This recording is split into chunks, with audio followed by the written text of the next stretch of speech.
Alamin ang latest weather update ngayon dito sa Sir Aris Official Weather News Today. May binomonitor nga tayong bagyo sa loob ng ating Philippine Area of Responsibility. Ito si Tropical Depression Juaning.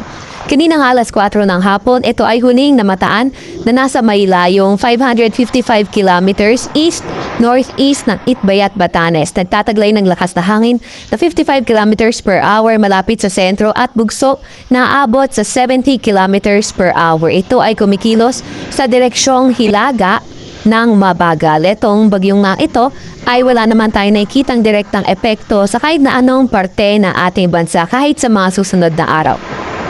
Para naman sa lagay ng panahon, inaasahan nga natin yung easterlies ang makakaapekto sa silangang bahagi ng Visayas at Mindanao. Kaya asahan natin na ito ang magdadala ng maulap na papawirin at mga kalat-kalat na pagulan, pagkidlat at pagkulog sa Eastern Visayas, Caraga, Davao Region, Northern Mindanao, pati na rin sa may Zamboanga Peninsula.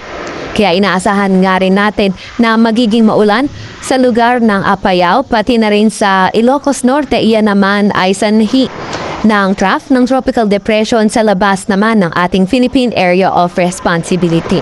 Kaya sa mga lugar na inaasahan natin na uulanin sa mga susunod na araw at ngayong araw ay pinag-iingat nga natin sa mga banta ng pagbaha o hindi kaya pagguho ng lupa.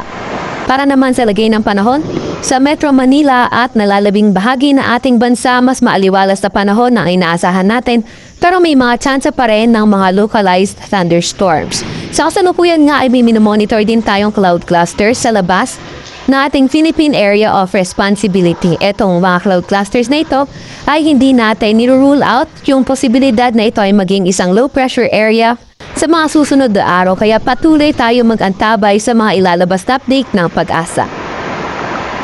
Narito naman ang pinakahuling track netong bagyong si Juaning. Nakita natin na posible na nga itong lumabas na ating Philippine Area of Responsibility by tomorrow morning.